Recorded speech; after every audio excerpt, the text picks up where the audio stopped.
Um, what it do? What they do? Let's get started.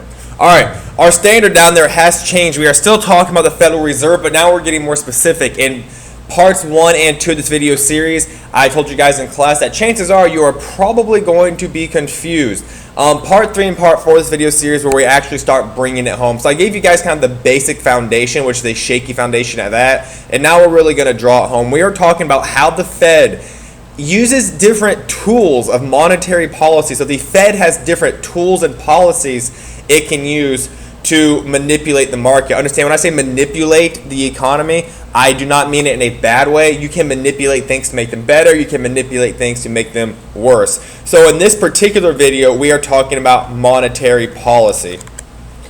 All right, so number 1. What are the differences between loose money and tight money policies, and what are the consequences of each? So again, the Fed has several tools at its disposal, and at its disposal, it has the power to manipulate the money supply in America. There's 2 different ways they can manipulate it. They can have a loose policy towards money and a tight policy towards money.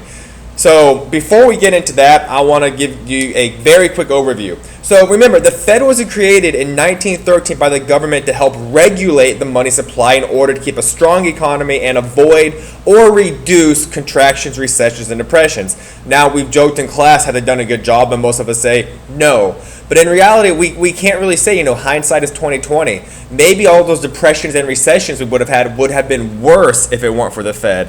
Now, there are certainly people out there who think that the Fed makes it worse, but again, unfortunately, this is not a political science class. We could argue this stuff for a very long time. There are plenty of documentaries. I know a lot of you spend way too much time on Netflix. I would encourage you to go to the social and political documentary section of Netflix and watch stuff on the Federal Reserve and educate yourself further. All right, so in part 2 of this video series, I gave you guys the 6 functions of the Fed. And honestly, 4 of them were really downplayed. We're focusing on one of those primary functions in this video, and that is controlling the rate of growth of the money supply. Remember, the Fed prints money, and they have a huge impact on how much money is in America. Now, here's what I want you guys to get. Here's the metaphor I'm going to use to describe this, okay? So imagine there is a car, and it is going too fast. And they get into a construction zone and they need to slow down. How does a car slow down? The driver taps the brakes or applies the brakes. The Fed works the exact same way by manipulating the money supply with either loose policies or tight policies. If the economy is growing too fast, remember guys, when the economy goes too fast, that can lead to inflation.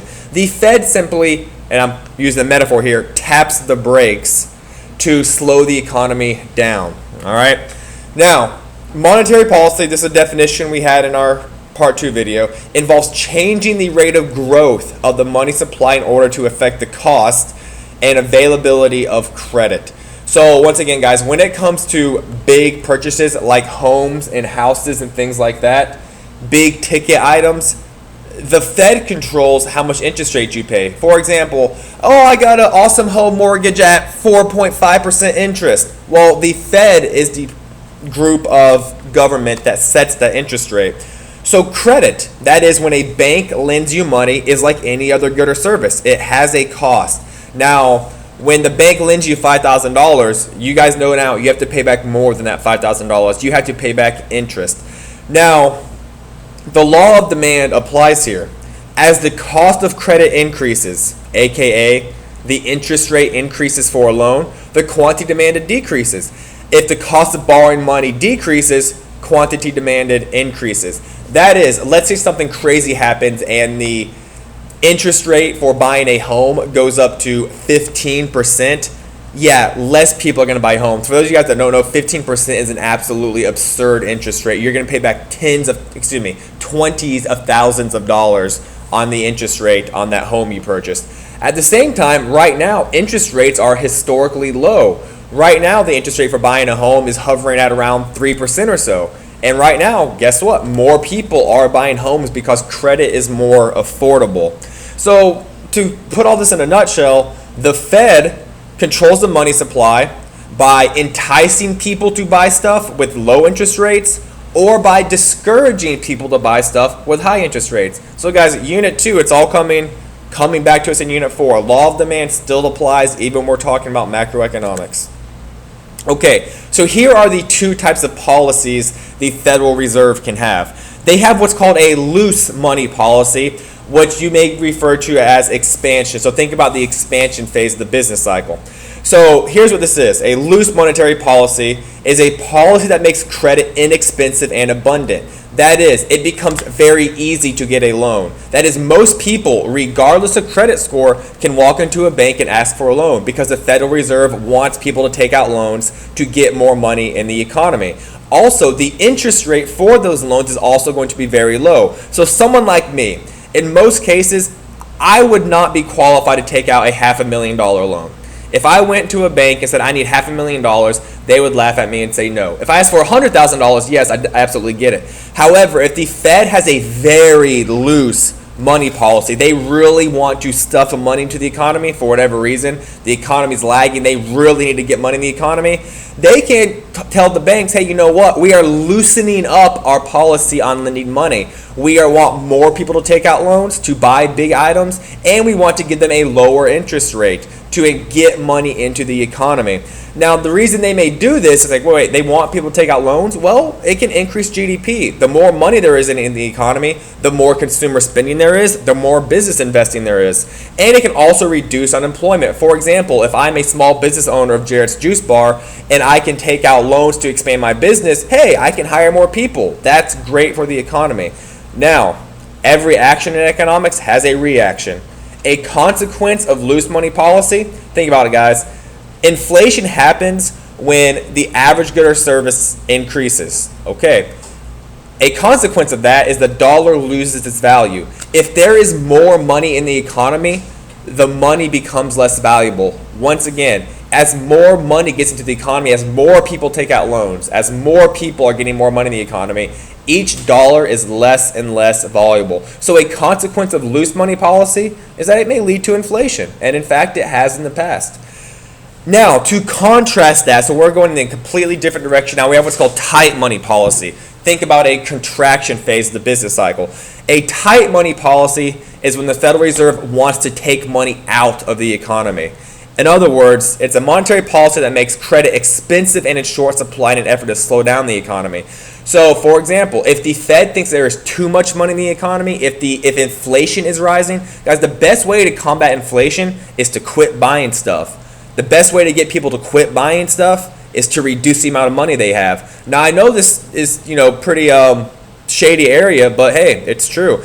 If the Fed decides that there's too much money in the economy, they can make credit more expensive. They can increase the interest rate on credit cards. They can increase the rate on home loans. They can increase the interest rate on car loans. And they can make it harder to get credit, period. So unless you have like a perfect credit score, you can't take out loans, which affects people like you and I. Now, there are some consequences of tight money policy. It may temporarily reduce GDP and increase unemployment. Think about it, if there's less money in the economy, well, GDP is going to go down. If there's less money in the economy, businesses can't afford to hire people. Now, the reason they do this is to combat inflation. So you guys get the theme here that inflation is a really bad thing. So understand, tight money policy is always temporary. Like, you would not have a Federal Reserve that would have a tight monetary policy for a decade. That would run the economy to the ground. But think about the metaphor I used with the vehicle. When a car is going too fast, they can tap on the brakes to slow it down. When the economy is growing too fast, which leads to inflation, the Fed can tap on the brakes by using tight money policy to slow it down. So here's a graphic for you guys. I'm not going to review these one by one. This is just a quick summary of what we talked about in the prior slide. I'd recommend taking a picture of this or write it down in your notes because it's a quick go-to reference for what we're talking about, the Federal Reserve. All right, now as you guys know, this is a very controversial topic, so I found some funny memes on the internet that I think shows you guys the varying points of view of the Federal Reserve. So on the left, that is Morpheus from the Matrix. And there are, the theories out there that the federal government hasn't had money since 1913. Who has the money, class? The Federal Reserve has the money. Remember, the federal government, the president, they have a checking account with the Federal Reserve. Just like you and I have a checking account with Bank of America and Wells Fargo, they have a checking account with the Federal Reserve. So the Federal Reserve has all the money. The actual government doesn't have too much money. There are people out there who criticize certain presidents that when we need more money, it's like, oh crap, the government's out of money. Let's just print more money. Now, you guys, look, here's what's great, guys. You are high school economics students, and you are understanding basic concepts that a lot of times our nation's leaders fail to ignore. When the Federal Reserve prints more money, it causes inflation. And there have been presidents in the past, not even this one shown in the middle, that take advantage of the Federal Reserve. It's like, hey, we need more money. We need to buy this. We need to buy that. Print more money. Print more money. And they do print more money, and, well, it causes inflation. And on the right-hand side, Ben Bernanke is the current chairman of the Board of Governors for the Federal Reserve, and he catches a lot of heat because a lot of people disagree with him. And finally, again, here's Ben Bernanke again on the left. We talked about this with fiat money. Remember, money is only valuable because the government says so. So we don't need to use gold to back our currency. Faith in my decisions is enough to make it valuable. That is, Ben Bernanke says, hey guys, the dollar bill is still valuable, so we're going to print off a lot of them, and it's going to be okay. Well, maybe not, but he says so, and that's what fiat money is all about. And of course, on the right, the only difference between the American dollar bill and the monopoly dollar bill is that our government says the one on the left is valuable. Alright guys, here's our LEQ in review. So in this video, we use the metaphor of a car traveling too fast and tapping on the brakes to slow down. The Federal Reserve does the same thing. When the economy is growing too fast, they may tap on the brakes with tight money policy to slow it down. When they need to speed the economy up, like when they're running from the cops, ooh, bad joke, bad joke. When they need to speed the economy up because GDP is low and unemployment is high, they may convert to a loose money policy to encourage people to get money into the economy. All right, you all, thank you for watching the video and take care.